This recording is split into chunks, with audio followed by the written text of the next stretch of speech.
उसके जो साहित्यिक नाम है, वाटिका का नाम अशोक वाटिका, पुत्र का नाम अक्षय कुमार। इसीलिए तुम हनुमान जी वाटिका को उजाड़ने लगे, उजाड़ दिया हनुमान जी ने इस वाटिका को। किसी ने पूछ ही दिया कि आपने तो मां से केवल फल खाने की आज्ञा मांगी थी, ये बात क्यों उजाड़ने लगे? तो हनुमान जी ने कहा आज्ञा तो मैंने फल खाने की ही मांगी, बात क्यों उजाड़ दिया? बोले फल खाने का फल, फल खाने का फल मांगे। बोले मां की कृपा का फल खाने के बाद भी ये मोह की वाटिका अगर न उजड़े, ये नकली नाम की वाटिका अगर न उजड़े तो कृपा का फल ही क्या, कृपा का आनंद ही क्या? तो वस्तु पर और आपने भी संकेत पाया कि अक्षय कुमार जब लड़ने आया तो हनुमान जी तो चाहे उसे मुक्के से मार सकते थे, पर मुक्के से उन्होंने नहीं मारा। मारा किससे? उसी वाटिका का एक वृक्ष उखाड़ लिया, अशोक वाटिका का, और उसी से प्रहार किया, अक्षय कुमार मर गया। रावण ने पूछा मेरे पुत्र को तुमने क्यों मार डाला?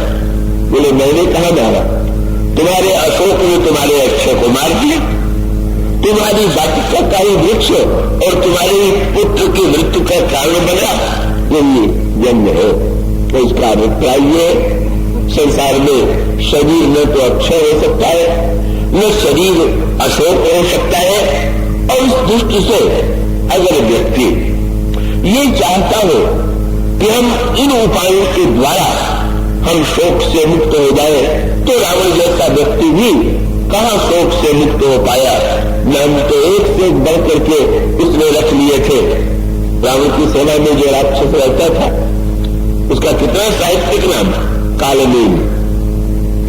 कालनेम शब्द का अर्थ है, वैसे तो कालनेम शब्द बड़े विचित्र अर्थों में प्रचलित है। कोई कपटी स्वभाव का तो हो तो लोग कह देते हैं पूरा कालनेम है, पर ध्यान रखिए कालनेम शब्द का अर्थ ये है कालचक्र। तो रावण जिससे अपना पैर दबवाता था उसका नाम रख दिया कालनेम। रावण ये बताता कि काल के बस में सब है, पर यह तो काल पैर दबाता है, काल चक्र मेरा सेवक है, काल मेरा क्या कर लेगा। और इसीलिए जब हनुमान जी लक्ष्मण जी के लिए दवा लेने के लिए चले और ये पता चल गया कि रावण को कि सूर्य के उदय के बाद यदि दवा आवेगी तो प्राण चले जाएंगे, तो विलंब के लिए उसने कालनेम के स्वयं घर में चला गया और ये कहा कि तुम जाओ और उस बंदर का मार्ग रोको जिससे समय पर दवा न आ सके। उसने कहा महाराज मैं तो ये काम नहीं कर पाऊंगा, बगैर खड़ा हुआ, तुम कालनेम ही होकर के इस तरह की बात करते हो। महाराज मैं तो नाम का कालनेम जो जा रहा है तो महाकाल है, वो असली महाकाल है। मला बताइए महाकाल के नकली नाम वाला कालनेमी का रोक पाएगा क्या? और इसी का तो विनाश हुआ।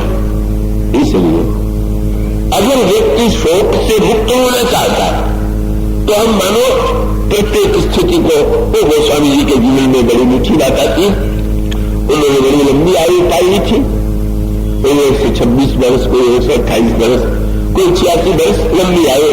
वृद्ध हो गए और वृद्ध हो गए तो कान से भी कम सुनाई देने लगा, नेत्र से भी कम दिखाई देने लगा, उठने में भी असुविधा होने लगी।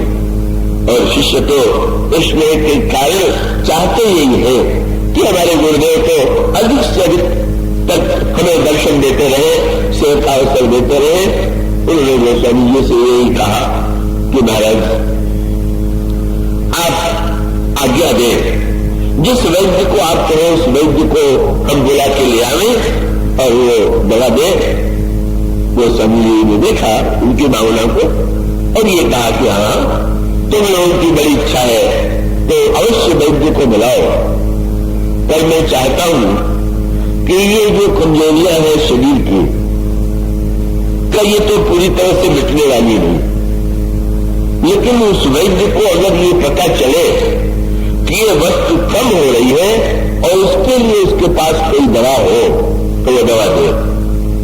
और तुलसीदास जी का दोहा बड़ा भावपूर्ण है। तुलसीदास जी कहते हैं श्रवण घटक पुण्य दिव्य घटक।